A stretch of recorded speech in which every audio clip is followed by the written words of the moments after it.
Chico B, I'm the illest MC that you ever seen. Got a diamond chain and an all-black caddy. If you a gorilla, then I'm the zoo in Cincinnati. Carlos, tell them where you got your style. Better yet, they already know that you my child. When it comes to rapping, I give you the blues because my rhymes are ugly like Steph Curry's shoes. All right, look at me laughing at it. That's a clip from Wild 'N Out featuring our next guest, DC native Chico B. He's an actor, comedian, and producer, and you can see him as a cast member on the hit sketch comedy show hosted by Nick Cannon, or as 1/3 of the 85 South show. Now, tomorrow night, you can catch him and his comedy show at the MGM National Harbor. First, though, Chico B joins us right here in studio. He is our first celebrity guest, live in the loft. Good morning to you, sir. Good morning to you, Welcome. sir. It's been a minute since I've seen you, man. I know. I don't want no smoke, so I'm just going to do the interview. I don't want no smoke either, especially not in the new building. Y'all ain't going to charge me for none of this new stuff y'all got in here, Slim.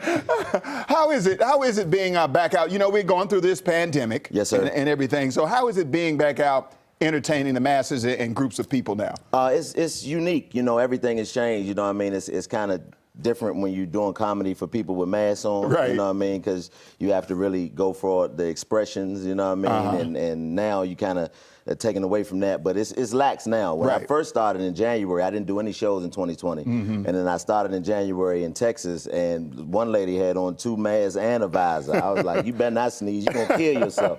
Don't die in my show. Right. That's been unique, but other than that, just being back out in front of the people is a beautiful thing, man. What kind of a challenge other than the financial? Because, you know, during the pandemic when it first started, nobody can get out anywhere. No, there were not any shows. You said you didn't perform at all. So how did you keep your edge? How did you entertain yourself? What did you do during all that time?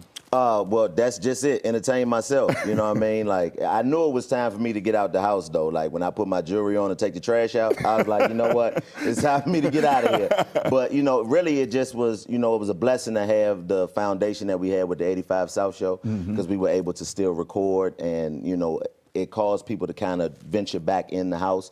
And that's where we started from the just on set. We had done the live shows, and that blew us up. But when we went back in the pandemic, we were able to get back and sit down, and people just regenerated to the live, you know, sitting in the podcast, and that helped us stay afloat. You know, just keeping ourselves in people's faces the entire time. So it was dope. Okay, let's talk about Wild 'N Out. Yes, sir. Every time we see, or when I watch Wild 'N Out, I see you guys clowning each other, and I'm like, man, I don't know how they don't fight.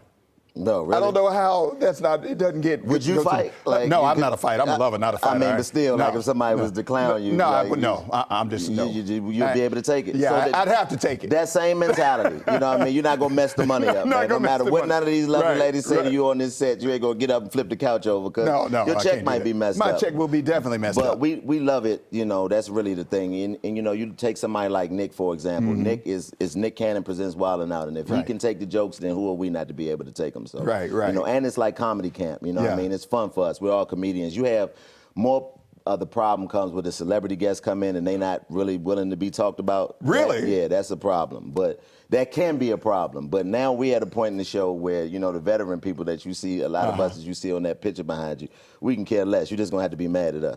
Now, I want some tea now. You just said that some of the celebs coming in. You can go back to that new kitchen and make something. You won't get me on TV, Slim. No, not going to happen. Do it. No, I want to know about some celebrities that come in and get their feelings hurt. No, I don't want to do it. No, not going to do it, because I want them to still come and get their feelings hurt some more. So I'm not going to be the person to spill the tea, as you say. Is there any line that you won't cross, though, when it comes to making up these jokes about each other? Is there any line you won't cross? Yeah, I mean, you know, it's you know, you just general standard. You know, the things that you wouldn't say to somebody on the street, you know, when somebody's dealing with something, anything personal, too personal. And I think if you have to go that route to be funny, it's not really funny. If you have to be detrimental to be funny, it's not funny at all. So, you know, you stay over that line. But anything else, you know, everybody's fair game. Everybody's fair game. Everybody's fair game. All right. You know what I mean? So let's talk about your show at the MGM. Yes. What can people expect to see when they come down to see you at the MGM? Me.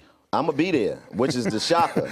That's the surprise. They let me in the MGM, a real live DC native for real. Like, they let me in there. So it's a celebration, you know, coming from where I come from in the city and growing up the way I did. You know, anything is accomplishment. When I did Constitution Hall, all of those things were big accomplishments. And I recently, unfortunately, lost my mom in May. Oh, wow. To COVID. Condolences. So Condolences. thank you. And, you know, just being able to have this type of event right after that is you know, is fulfilling for me because I went through such a great loss, but this is one of the biggest accomplishments you can have, coming back to your hometown and having a show at a venue such as the MGM, you know what I mean? So I'm excited about it, and we're gonna have a good time. Anybody who's familiar with me knows the quality of show that I give, so you can expect that in this. Okay, all right, 10 seconds. What else you got going on?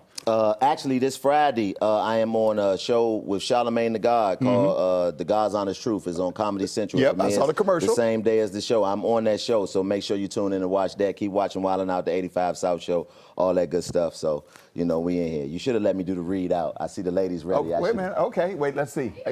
They said, go ahead. You do the read out. Okay, here we go. We're done. All right, go.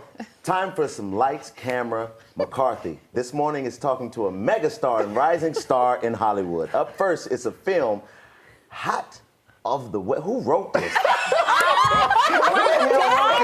There's a smoke. Well, I'm glad I did take this, and y'all didn't have to read that. Who wrote this? That's why we said take it. Why would they put that up there like that?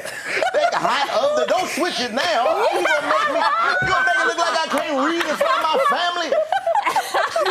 What type of? You seen it wasn't me. I swear to God, y'all. It was messed up. Preach. You got it. Man, that was the Lord that just did that right there. Ladies, I did that for y'all. I took that for y'all. Y'all